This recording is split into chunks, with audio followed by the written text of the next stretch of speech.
Kota Makalah yang ke-12. Ucapan seorang tabi'in atau akbar tabi'in, pembesar di kalangan tabi'in, Hasan Basri. Beliau dengan kata-katanya mengatakan bahwa sesungguhnya rusaknya hati itu dari beberapa perkara, dari 6 perkara diantaranya. Sekarang kita akan melanjutkan dan nomor 6. Bismillahirrahmanirrahim. Qala musannif rahimahullahu ta'ala wa nafa'ana bihi wa bi ulumihi. Wa yarfa'una mautahu wa la ya'tadiru ay la yatazakkaruna lil mauti. Dan mereka menyemayamkan mayit atau orang-orang yang sudah mati di kalangan mereka, tetapi wala yang tadiru, mereka tidak mengambil itibar. Ya datang kala yang datang karu dari mauti, mereka tidak mengingat-ingat, menjadikan tabir, menjadikan contoh, menjadikan pangeling-eling kata orang Sunda bil mauti, bagi kematian. Hati yang rusak, yang nomor 6, di mana kita memandang jenazah tetapi tidak mengambil itibar dari kita memandang jenazah, termasuk bagian fardu kifayah. Yang nomor 4 adalah menguburkan jenazah. Dari menguburkan jenazah, kita kebanyakan seringkali terjadi biasa-biasa aja, malah kadang-kadang kita suka sambil canda dan sambil ketawa-ketawa, sambil bercanda. Kenapa masih bisa bercanda di saat memasukkan jenazah ke pengolahan? Aturan hati kita di saat itu luluh bahwa kita pun pasti kalau matinya ketahuan akan diurus sama saudara-saudara kita, dari mulai memandikan, mengkafani, mensolatkan dan menguburkan. Itu kalau kematian kita diketahui. Banyak kematiannya yang tidak diketahui, seperti tenggelamnya kapal, tidak tertolong di tengah lautan jauh sana kemari, atau pesawat meledak di udara, entah kemana jasad para penumpang dan pilot dan kopilotnya, atau kita dibuka dimakan sama binatang buas, ular besar, serigala atau macan, sehingga tulang-tulang kita hilang. Itu kan gak ketahuan. Bagi yang ketahuan kematiannya, baik di perjalanan, kecelakaan, ada yang terawat di rumah, ada yang terawat. Ya, kalaupun tenggelam, kalau bisa ke tempat-tempat dekat perkampungan, ada yang menolong bisa. Kalau di lautan lepas, siapa yang menolong kita? Dan kematian, ajal itu sudah ada, ditentukan. Jadi kita sekarang memburu ajal. Ya, hati memburu ajal, terus kita mendekati ajal. Ya, sampai batas titik di mana ketentuan itu sudah ditentukan. Usia 70 tahun, sekarang baru 63 misalnya. Tinggal umur 7 tahun berjalan terus naik sampai pas 70. Ya. Pada saat kita menguburkan jenazah, tidak mengingat-ingat diri kita bahwa akan seperti itu. Dibuka muka kita, pipi yang sebelah kanan ditempelkan ke tanah, itu wajib. Kemudian dihadapkan ke kiblat, itu wajib.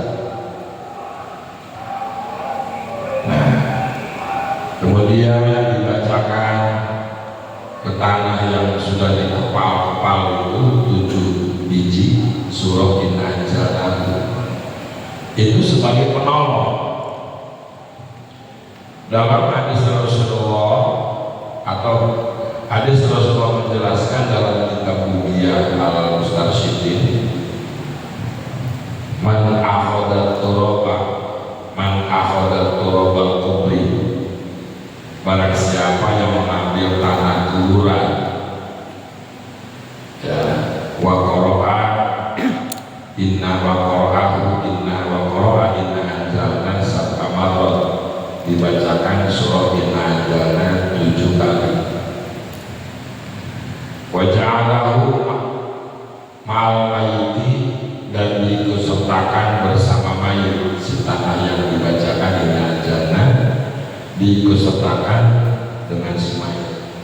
Bikobrihi au bikabni, diselipkan di kain kapan atau diletakkan di lubang lahat saja.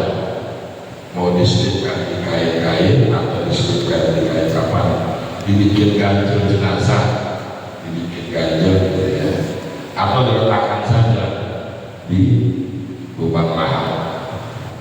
Lalu adzan dari kalma itu, maka mayat tersebut tidak akan disiksa oleh Allah Subhanahu wa Ta'ala. Itu sahih hadisnya. Kalau dibacakan Inna Anzalnahu, baik itu tanahnya 7 biji atau satu tanah, dibacakan 7 kali Inna Anzalnahu. Kemudian diletakkan di semai, di kain kapannya atau di lubang lahannya. Lalu ada dari kalma itu, maka mayat tersebut tidak akan disiksa oleh Allah Subhanahu wa Ta'ala. Dengan keberkahan surah Inna Anzalna atas izin Allah, maka mayat tersebut tidak dihazab. Kata baginda, makanya suka dibacakan Inna Anzalna. Bukan ngambil tanah dari rumah atau tanah di kebun, tapi tanah kuburan yang digali itu ya dibacakan Inna Anzalna. Gak boleh pakai batu, pakai tanah ya. Bacakannya 7 dan tanahnya 7 biji. Nah, itu kan sebagai syafaat, bentuk pertolongan. Kemudian diadani dalam kitabnya Ahmad Al-Talibin jilid kedua Sarah Fathul Mu'in, mengadatkan mayit bukan setelah jenazah di dalam lubang lahat, bukan. Jadi jenazah itu pas mau dimasukin ke lubang lahat itu diiringi dengan adat, ya, bukan setelah di lubang lahat kemudian dibuka, data dibuka. Jadi begitu masuk ke lubang lahat, wa yusalu min qibali roksi, diturunkannya dari arah kepalanya. Itu berarti ada di sebelah kiri, di sini bukan dari ini di lubang lahat, bukan jenazah taruh di sini, tapi di sini. Nanti pelan-pelan wa yusalu birinjit walayini, diturunkannya pelan-pelan dan dikubur di dalam kuburannya. Di lubang ada 3 orang, jangan lebih 3 orang. Itu sampai diiringi dengan adat, ya, begitu mayat turun adat. Jika itu bertepatan adat dengan turunnya mayat ke lubang kubur, khufifa'an mu'adzabul kubri, jika mayat itu ahli siksa, maka dengan berkah adat siksanya akan diringankan oleh Allah Subhanahu wa Ta'ala dengan adat. Ya, makanya orang yang berangkat haji, berangkat umroh itu diadani, diiqomati. Tapi kalau jenazah jangan diiqomati, cukup ada, jangan pakai koma. Sebab jenazah mah itu sholat lagi, ya, pulang pakai koma, itu sholat stres. Kalau bayi, ya, kalau bayi di kanan kanan ini koma. Kalau jenazah cukup ada. Jadi adanya itu jangan setelah mayat di bawah, tapi sampai turun diiringi dengan ada. Ya, untuk melakukan itu. Ini Abdolnya Abdol. Ada yang sendiri masih berbatas. Kenapa orang-orang tidak gentar, tidak hatinya tidak renyuh gitu, saat mayat dimasukin ke lubang lahat?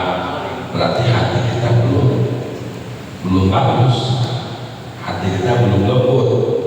Kalau masih kita tertawa bercanda saat jenazah dimasukin ke lubang lah, mestinya berpikir itulah saat terakhir kita di dunia, masuk ke lubang lahat. Gak ada yang dibawa. Apa yang kita bawa coba? Punya cincin kesayangan pun nggak boleh dibawa. Dibawa cincin bagus, oh kelihatan nggak boleh. Benda-benda yang dibawa yang lupa pun, yang lupa benda, entah arloji, entah gunting, entah apa. Kalau ingatnya si mayat sudah ditutup dengan tanah, 1 hari 2 hari ingat bahwa ada HP yang ketinggalan lupa, diperkirakan bulu busuk, itu wajib dibongkar kuburannya. Haram wajib kuburannya dibongkar, barangnya diangkat lagi. Kalau diperkirakan jenazahnya belum busuk. Kayak si kafir mati, ya kafir perempuan yang lagi hamil mati, anak yang di perutnya si janin hukumnya muslim, ya sedangkan si janin wajib menghadap kiblat,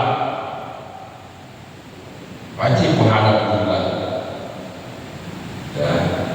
Jadi cara memandangkan jenazah orang kafir perempuan itu gak sama dengan kita, sebab si janin dalam kandungan ibunya itu palanya ada di bawah, menghadap ke arah sana.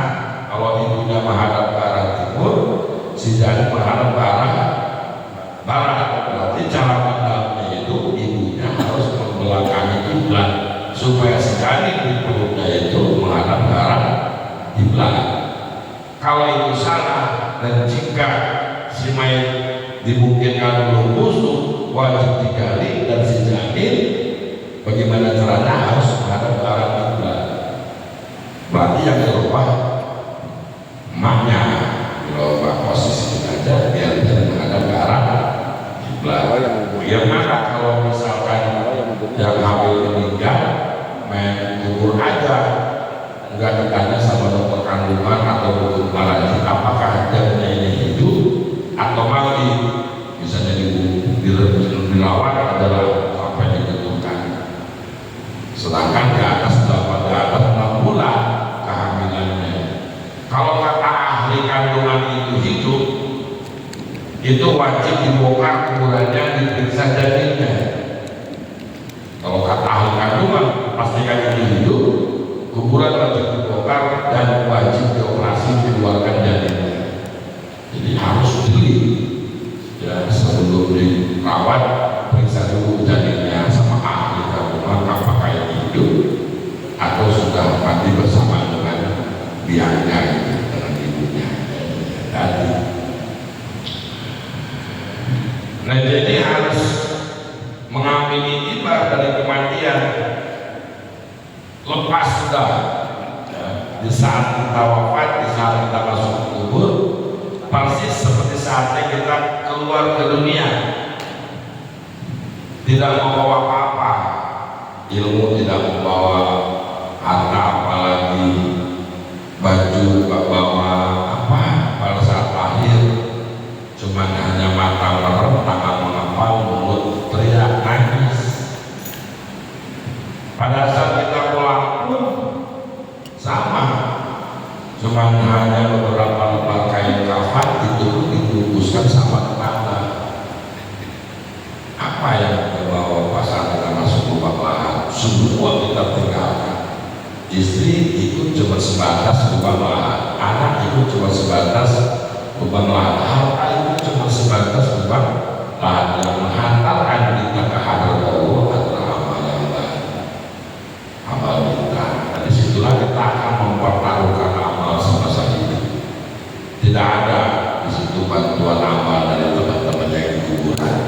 kecuali orang yang masih hidup yang membantu.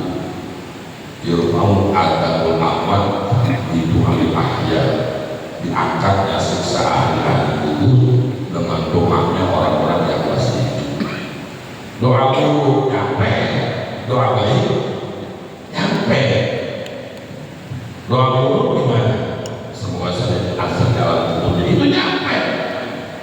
Semoga saja disediakan siksanya dalam kubur itu juga nyampe. Baik buruknya doa dari yang masih hidup nyampe ke sana. Ya, hati-hati. Karena alam kubur itu adalah akhir alam dunia, awal untuk alam akhir.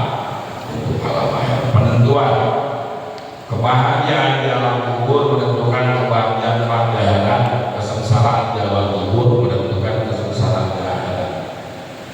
Ya. Qala Abu Ya'la sallallahu alaihi wasallam qala, diriwayatkan bahwasanya baginda Nabi sallallahu alaihi wasallam telah bersabda, innal qabra awalu manazilil akhirah, sesungguhnya alam kubur adalah awal dari semua tempat akhirat. Fa inna minhu, maka jika ia selamat dari alam kubur, fama ba'dahu ahsaru, maka sesudahnya itu dia akan lebih mudah minhu daripada alam kubur. Kalau di alam kubur dia mendapatkan Allah, taman surga, maka kesananya pun akan lebih senang. Apalagi dalam satu hadis Nabi, al-mu'minu bi qubrihi fi rawdatin khudraha, orang mukmin di alam kuburnya itu di taman yang hijau. Yuwasahu lahu sab'ina dira'an, alam kuburnya itu tempatnya akan diluaskan 70 hasta. 70 hasta udah terang. Wa yatiqu lahu hatta yaruna kal-qamari lailatul badri, alam kuburnya akan terang persis seperti bulan purnama, sejuk, terang, hijau, wangi. Karena itu taman surga. Jadi bikin betah di sana, ya, buat betah di sana. Jadi mudah-mudahan aja nanti suatu saat kita akan pindah tempat di sana sudah dibangun duluan sekarang buat kita, ya, kita bangun sekarang lewat sholat malam, lewat baca Quran, lewat pengajian, lewat sedekah, lewat menolong, lewat nasihat, lewat silaturahim. Itu membangun tempat di sana. Yang penting tulus saja karena Allah. Apapun dilakukan karena Allah, itu buat kita juga di sana, bukan karena siapa-siapa. Alhamdulillah, itu kita sendiri yang membangun, ya. Ada yang berani seperti lampu 1000 watt, ada yang seperti 500, ada yang seperti 100, ada 50, ada yang remeng-remeng gitu, tapi masih bagus remeng-remeng juga. Berteman gelap sama sekali. Yang terangnya luar biasa itu, ya, dalam penjelasan itu bulu meja. Bulu meja itu dalam satu keterangan bulu haji yang lillah, bukan bulu yang minta bayaran, dikasih ambil gak dikasih lillah, ada kata apa-apa yang lillah itu jawaban sana terang banget. Kena Allah kan, itu terang banget dalam tubuhnya. Apalagi yang ada anak-anak yang tulus, yang ikhlas, nggak jengkel sama anak-anak. Namanya anak kecil kan suka jengkel. Bagaimana ibu sahabat begitu, ya? Harus seperti Syekh Muhammad Shalih itu Syekh Muhammad Shalih itu kalau ngajar murid, ngajar ngaji paling seneng sama anak yang belet, sama anak yang bodoh. Gak ada yang itu paling seneng ngajar anak yang bodoh. Orang pada yang aku naik apa haji Quran, budalil muttaqin, budalil muttaqin, budal kesel kan, bukan murid lagi biasa, lagi bisa. Saya mau masuk pesan, ya makanya luar biasa kalau nggak, jadi kita juga harus lillah. Yang lillah itu yang nyambung pada Allah.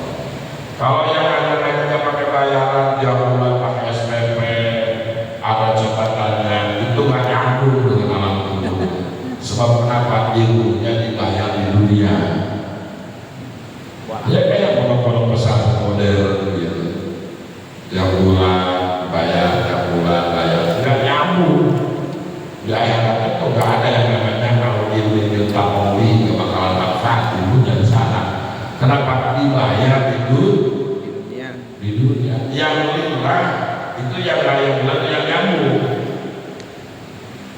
Kadang ustaznya juga bulan listrik 2 bulan, anak-anak kaya bayar minta malu, gak minta listrik dibayar, haji pakai cepot aja, listriknya juga mau dibeli khusus, tapi gak minta sama anak-anak santri, sama orang tuanya gak pada ngerti lagi. Tapi sabar aja. Tuh yang di alam dunia terang yang kayak gitu, yang ilahi, tapi apa ya sampai yang bayaran nggak nyambung. Bukan ini yang takowi, yang ditakowi itu yang gajinya ilahi, dikasih ya syukur, dan dikasih yang ngomongin ikhlas aja. Bikin mana sama orang tuanya diterima, nggak ada orang tua depan sendiri diterima aja ilahi. Nah itu yang kayak gitu ya. Nah ada satu kisah seorang yang soleh golongan tabiin mimpi sebagian orang soleh mimpi lama asimu pada sana lain almarhum Yasin sudah wafat 2 tahun yang lalu. Taruh itu di mana, tapi sama orang soleh termimpikan, padahal sudah wafat 2 tahun yang lalu. Kata orang soleh, laisa qad dalam mimpi, bukan kamu sudah wafat. Dalam mimpi ngobrol, kan kita kalau mimpi sama orang yang sudah wafat, diam aja, diam gitu. Hati kita tahu bahwa dia sudah wafat, tapi termimpikan sama kita. Saya dari mulai 3 orang tua, bapak wafat tahun 2006, ibu wafat tahun 2020. Baru mimpi 2 kali, sama bapak 1 kali, sama ibu 1 kali. Saya masih ingat. Dalam mimpi begini, saya lagi bawa motor, tiba-tiba melihat bapak saya bawa sepeda. Saya berhenti. Saya tahu bahwa bapak sudah meninggal. Pak, di mana mau sepeda? Dia capek, di Cimai. Saya tak mau semuanya bapak sudah ada. Pak, ayo naik motor. Dulu bapak akhirnya sepeda tinggal, bapak naik motor, saya bawa naik motor. Situ saya bangun. Nah, naik motor. Kalau ibu, ini beda, naik mobil bareng untuk satu tujuan sampai. Begitu turun dari mobil, tujuannya kelewat. Akhirnya turun, balik lagi jalan. Nah setelah itu dalam hati, capek jalan, digendong lah, digendong ibu saya sama saya. Balik lagi turun dari mobil, digendong. Nah itu semua. Jadi dalam intinya kalau ibu saya gendong, kalau bapak saya mau naik motor. Hanya itu sampai sekarang belum dipilih setelah kematian ibu bapak itu. Jadi kalau abah mati bawa naik motor, ibu mati gendong. Dalam intinya itu mengibarkan. Kalau Yasin ceritanya gini sama Batu Soleh orang soleh. Alai sakatu tamukan kamu sudah wafat. Biayain anda. Sekarang kamu di mana? Kata seorang soleh. Ana wallahi birawat dia jannah. Saya demi Allah, saya ada kamu surga. Oh, kamu surga. Ya Allah dalam negerinya itu jasad. Bahkan anak wana farun naskami mulai Jumatin ila Abdillah bin Abdul al-Musni, bahwa saya bersama rombongan ahli kubur setiap malam Jumat kumpul di rumahnya dibakar al-Musni. Kata Yasin, setiap malam Jumat rombongan kami kumpulan pada Abdullah bin Abu Bakar al-Musni. Ditanya lagi sama Batu Soleh, Allahu am ajamukum, apa arwah kamu yang jalan keluar atau jasad kamu? Maka Yasin jawab, hayhat kembali terasa,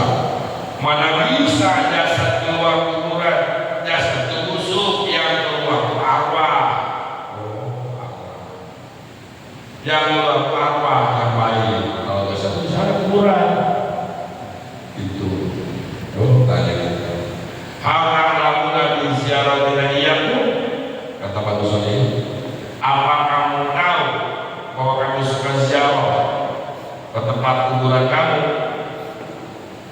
Dia bilang, kalau na'lamuha asyiatal jumu'ati wa lailatal jumu'ati wa yawma sabti ila tulu'il syamsi.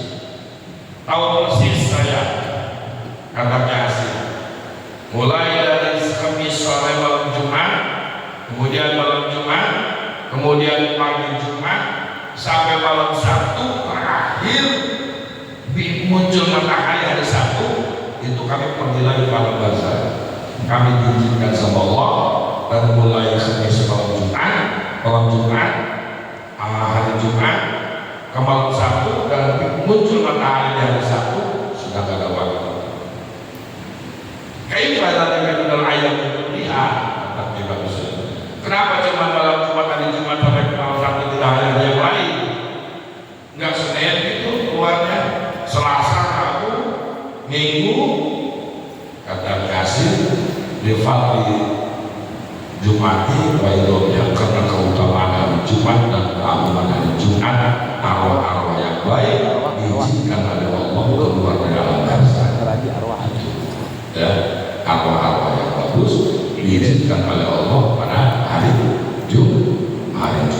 Makanya mari kita umat Nabi Muhammad itu Sayyidul Ayam itu hari Jumat.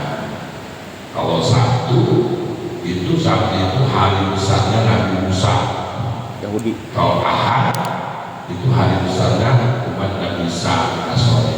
Kalau Senin itu Nabi Daud. Kalau Selasa Nabi Sulaiman, Rebo Nabi Yakub, Kamis Nabi Adam, Jumat baginda Nabi Muhammad SAW. Jadi ada hari-hari besarnya. Kalau kita Jumatan itu kan hari Jumat. Kalau Nabi Musa ya Sabtunya itu. Ya orang-orang sekarang mah Yahudi ya. Kalau Ahad itu Nasrani. Ya Jumat kita, makanya orang-orang Islam kebanyakan itu kepada golongan-golongan mereka. Aturan hari Ahad itu kita nggak libur, yang libur itu hari Jumat mestinya. Jangan kantor, jangan jualan, jangan ke pasar, jangan ke sawah. Ya, mulai malam Jumat sampai hari Jumat tetap di rumah kepada Allah Subhanahu Wa Taala. Persis seperti Nabi Allah Musa di hari Sabtu. Kalau zaman dulu melanggar aturan nabinya, langsung murka Allah turun di hari itu. Kata Nabi Musa, umatku hari Sabtu jangan kemana-mana, Jumatan liburkan semua aktivitas dosa dunia. Golongannya mulai Jumat sore sudah pasang jalan di pinggir laut, ayo kampung Aina. Saat itu diambil, bukannya Jumatan, malah mancing, malah ngambil ikan. Akhirnya dikutuk sama Allah menjadi monyet. Qiradatan khasi'in. Jadi monyet. Awalnya mau jadi kera itu 3 hari 3 malam gak bisa tidur. Kaum Bani Israil itu setelah tidak bisa tidur, gak bisa ngomong, gak bisa makan, gak bisa minum, gak ngomong, kan diam-diam. Terus mulai tumbuh bulu, mulai tumbuh ekor. Setelah 3 hari barulah semua jadi monyet. Bukan manusia dari monyet, tapi monyet dari manusia. Bukan yang dijelaskan kunu qiradatan khasi'in, jadilah kalian monyet yang jelek. Kata itu kutukan. Coba kalau sekarang yang Jumatan jadi monyet aja. Tapi tadi nggak jadi monyet. Kalau Jumatan badannya tetap manusia tapi wataknya monyet. Badannya manusia tapi perilakunya monyet. Sama aja. Pada paek. Monyet itu serakah. Serakahnya apa? Bapak kasih pisang ya. Tangkap, masukin dulu, masukin sini. Ambil lagi, tangkap, masukin dulu, taruh sini. Ambil lagi, tangkap, pegang sama kaki kanan. Ambil lagi, tangkap, pegang kaki kiri. Kasih lagi, tangkap lagi, pegang tangan kiri. kasih lagi, tangkap, tangkap, kasih lagi, buat tangkap, panggil lagi. Itu serakahnya monyet. Kalau orang serakah sama dunia itu persis menunjukkan umat Nabi Musa. Gak ada kenyangnya mencari dunia. Makanya orang bentuknya manusia, tapi wataknya tabiatnya monyet. Kenapa? Serakah sama dunia. Jadi gak ada kenyangnya, gak ada habisnya, gak ada waktu untuk Allah, gak ada waktu untuk bikin bekal pulang ke akhirat. Persis seperti itu. Orang yang gak bisa dijadikan monyet, tapi wataknya tabiatnya disalin sama Allah. Orang yang jauh dari Allah akan seperti tabiat orang serakah, aman terhadap dunia. Nah ini makanya seperti itulah alam kubur. Kalau orang di alam bangsa dapat amal surga itu baru DP, baru panjang Pak. Kan Allah menjelaskan kullu nafsin dha'iqatul maut wa innama tuwaffawna ujurakum yaumal qiyamah. Dan sesungguhnya kalian disempurnakan balasan kalian di hari kiamat. Kalau di alam kubur dapat DP itu belum seberapa, nanti di hari kiamat dapat surganya. Kalau dapat balasannya 2 miliar di hari kiamat, baru di DP itu 200.000, itu berapa lagi sisanya? Alam kubur itu DP pajar ada jadi. Kalau di DP nya 200.000, sedangkan dapat nikmatnya 2 miliar, berarti tinggal 1 miliar 999 juta 800.000 benar ya? 1 miliar 999 juta 800.000 itu akan diberikan di hari kiamat. Kalau dapat panjangnya dalam umur aman surga, apalagi di hari kiamatnya akan terhitung melibatkan Allah. Di alam kubur sudah senang, itu berpanjang. Begitu pula kecelakaannya di alam kubur. Kalau dikasih panjangnya juga neraka. Siksaan diterima 2 miliar, dikasih ofrodul ofrodil jurang neraka, diperlihatkan bahkan dia takolah mulai dan menahar ala jambi dari jahannam. Siang malam bergelimpangan di atas bara api neraka di alam kuburnya. Itu baru DP, baru 200.000. Apalagi di hari kiamat itu sempurna balasan kejahatan. Alhamdulillah kita. Mudah-mudahan dapat DP-nya taman surga ya. Iya.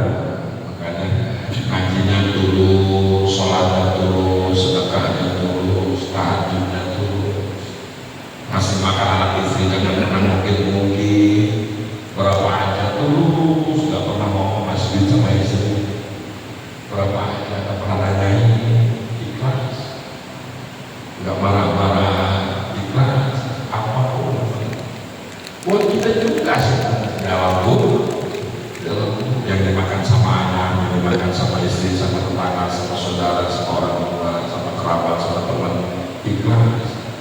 Nah, jangan cuma kita titipkan saja ke situ. Nanti kita berjalan mau dapat DP taman surga. Itu ya.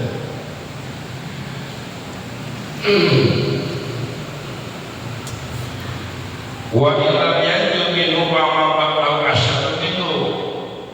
Dan jika ia tidak selamat di alam kuburnya, maka sesudahnya akan lebih dahsyat daripada alam kubur. Kalau di alam kubur dia tidak selamat, maka sesudahnya akan lebih dahsyat daripada alam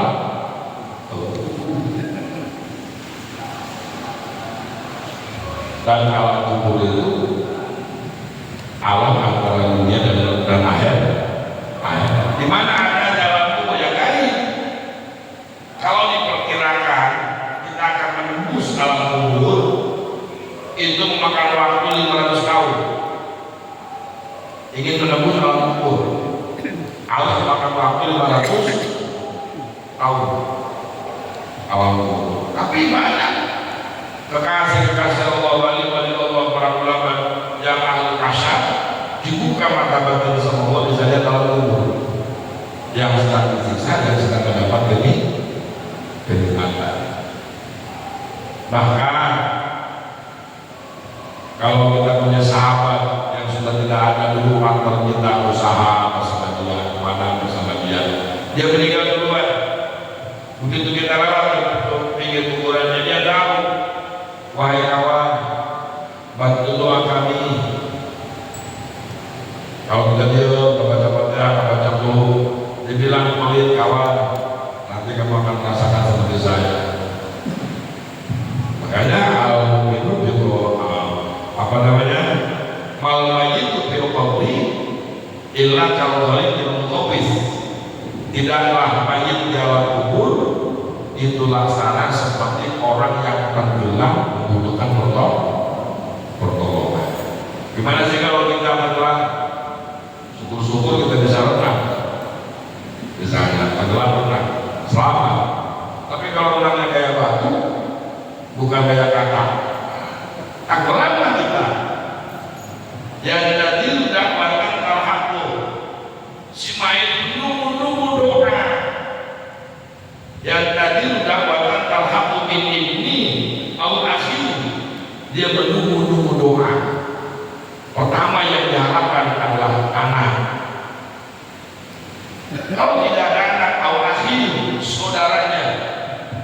Saudara tidak ada, au sadiqin lahu, partner, sahabat, teman sejati, teman bergaul, itu diharapkan doanya. Karena kalau kita lewat punya saudara, punya teman, ingat bersama sebenarnya Al-Fatihah. Ini bukan senang di sana, senang.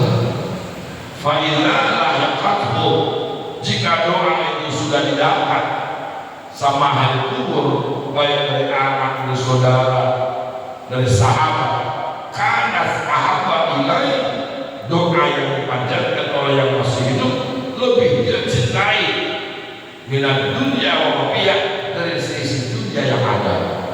Lebih senang dia dikasih doa, sholawat, baca Quran, apa saja, lebih senang ketika semasa itu dikasih dunia dengan sisinya. Lebih senang dia sudah wafat dikasih doa,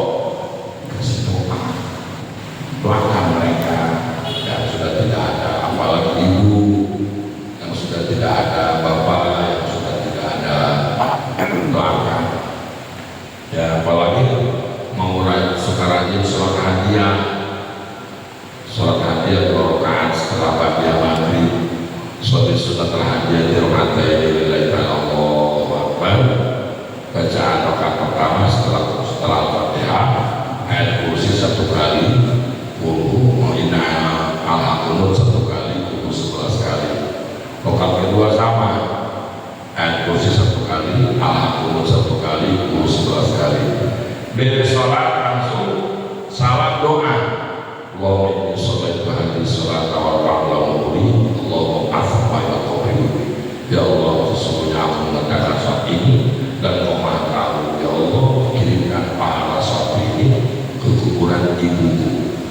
Faya Rasulullah ta'ala min sa'atihi al-mamalakin. Detik itu juga, gak ada menit-menit, detik itu juga Allah utus 1000 malaikat.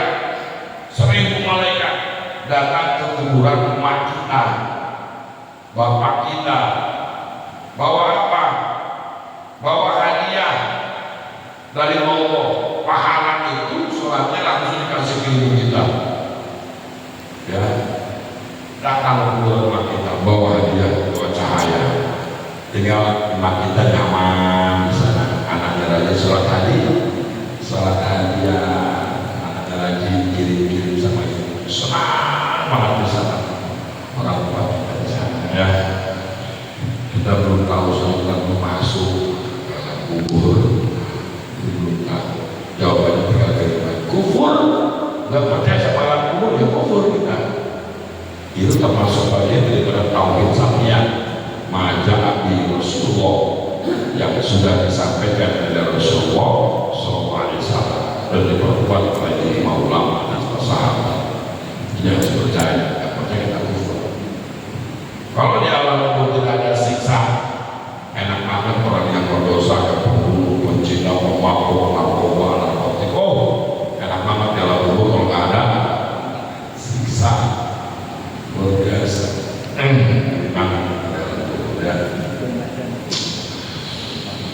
mudah-mudahan diselamatkan dengan jalan.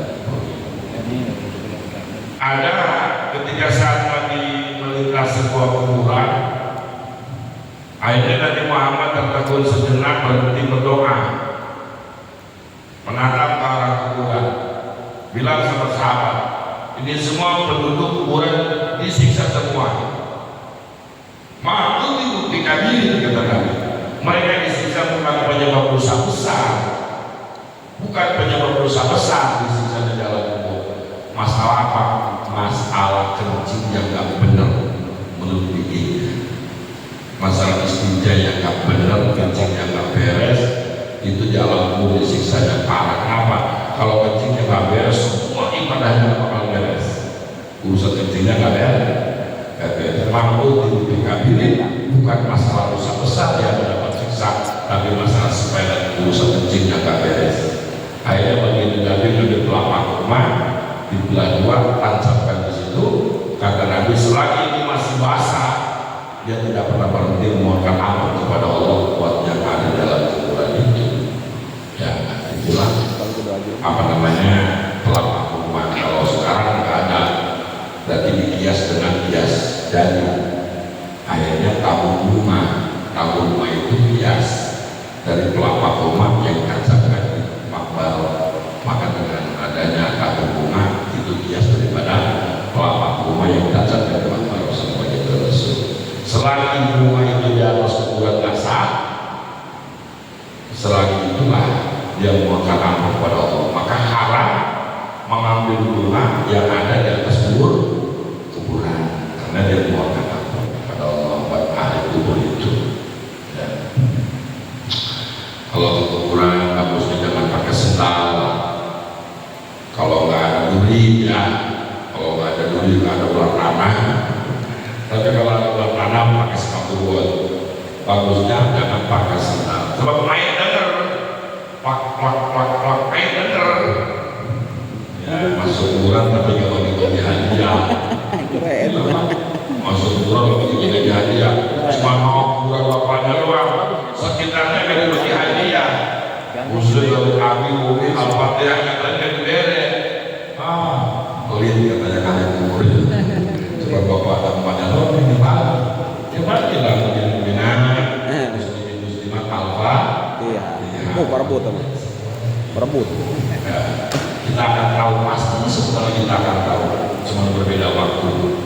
Ada yang pulang duluan, pulangnya pagi. Ada yang pulangnya zuhur, ada yang pulangnya asar, ada yang pulangnya maghrib, ada yang pulangnya isya, ada yang pulang tengah malam, ada yang pulang setelah subuh. Cuma itu doang. Berbeda kan? Ini baginya bapak kapal bapak jam 12 malam. Ibu habis zuhur.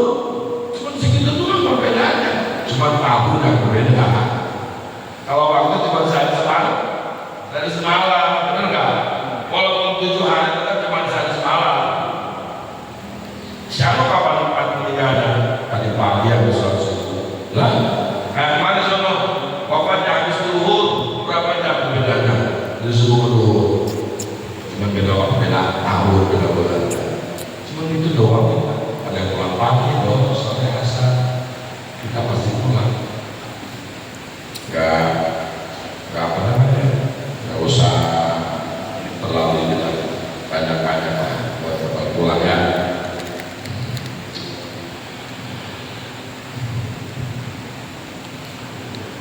Ruhiyah Nabi Sallallahu Alaihi Wasallam diwayatkan bahwasanya baginda Nabi SAW bersabda, Inna lil mauti faza'an fa idza ata ahadakum wafatu akhihi falyaqul inna lillahi wa inna ilaihi raji'un wa inna ila rabbina lamunqalibun Allahumma aktubhu indaka fil muhsinin waj'al kitabahu fi 'illiyin wa qum aqibahu fil akhirin Allahumma la tahilla lahu wa la tafdila ba'dah wa Tabrani. Sesungguhnya kematian itu mengejutkan. Maka jika sebagian saudara kalian menjumpai kepada salah seorang di antara kalian, maka ketika datang kepada salah seorang di antara kalian kabar wafat saudaranya, hendaklah ia membaca inna lillahi wa inna ilaihi raji'un wa inna ila rabbina lamunqalibun. Kalau kita kan cuma hanya itu aja, inna lillahi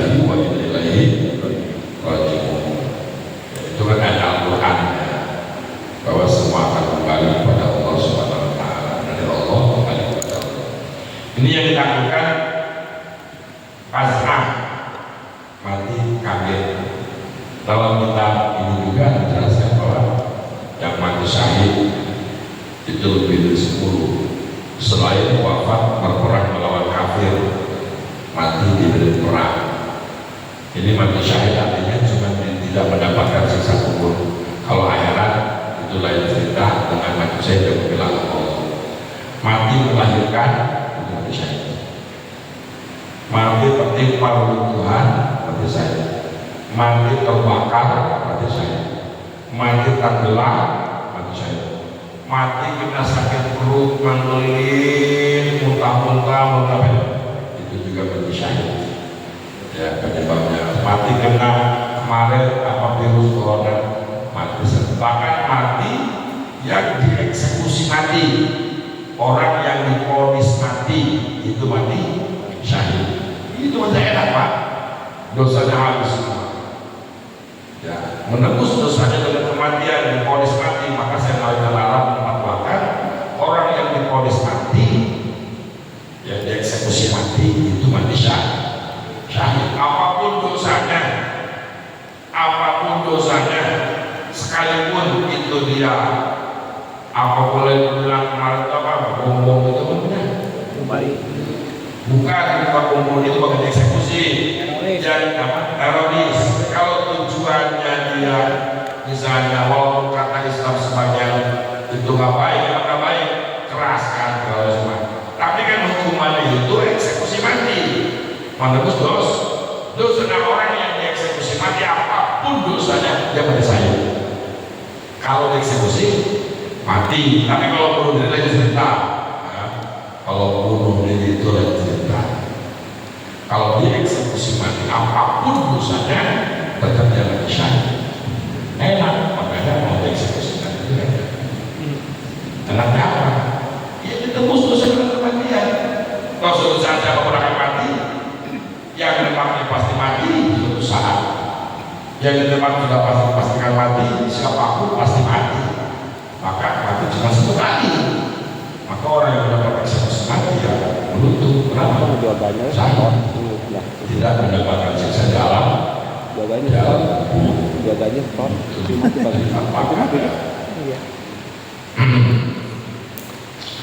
Jadi motul fasnah mati tertimpa kayu tua sama tempat. Kemarin saya dengar tempat di Cianjur ya, pondok pesantren sampai habis timpa tanah.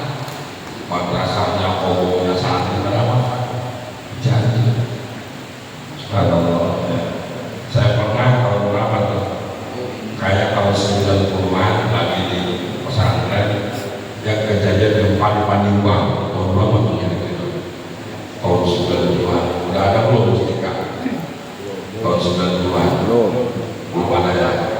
Saya lagi di masjid itu ini tiba-tiba jatuh jatuh gelap, cuma tinggal saya sendiri di masjid di sisa. Habis tarawih sampai ke sebelah lagi zikir, yang lain sudah mendengar di sana, saya sendiri gelap. Kalau itu terjatuh biasanya kayak gini wah kalau masih umpan di Palembang biasa umpan. Jadi bacalah doa ketika mendengar wafat saudara kita, biasa innalillahi wa inna ilaihi raji'un, ditaruh dengan wa inna ilaihi raji'un. Sesungguhnya kami kepada kami kembali. Allahumma qul innaka muslimin, ya Allah catatlah dia almarhum di sisiku di golongan orang yang berbuat baik. Wajah kita maufidihi, jadikan kita amalnya almarhum pada golongan orang yang berada di tinggi. Waktu akibat berakhirin, gantikan dia sesudahnya ya fil akhir di golongan orang-orang yang akhir. Allah malah tahrimna jauhi Allah, janganlah kosongkan kami atas pahala almarhum, wala ta'tina ba'da, jangan kau fitnah kami sesudah almarhum.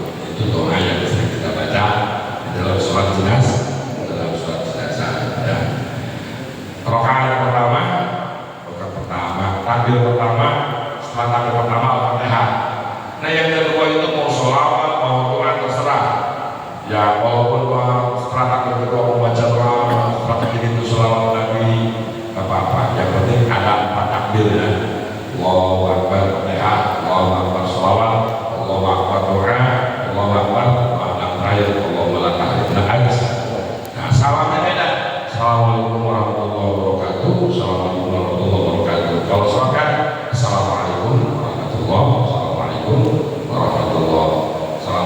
umumnya makruh atau sunnah.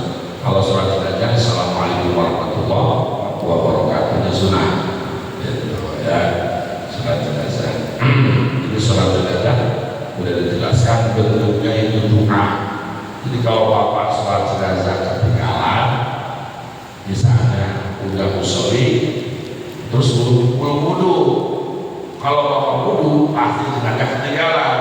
Cuma satu kali putaran sholat jenazah yang ada dua kali. Bapak kalau sewudu langsung sholat jenazah aja, karena sholat jenazah itu adalah doa.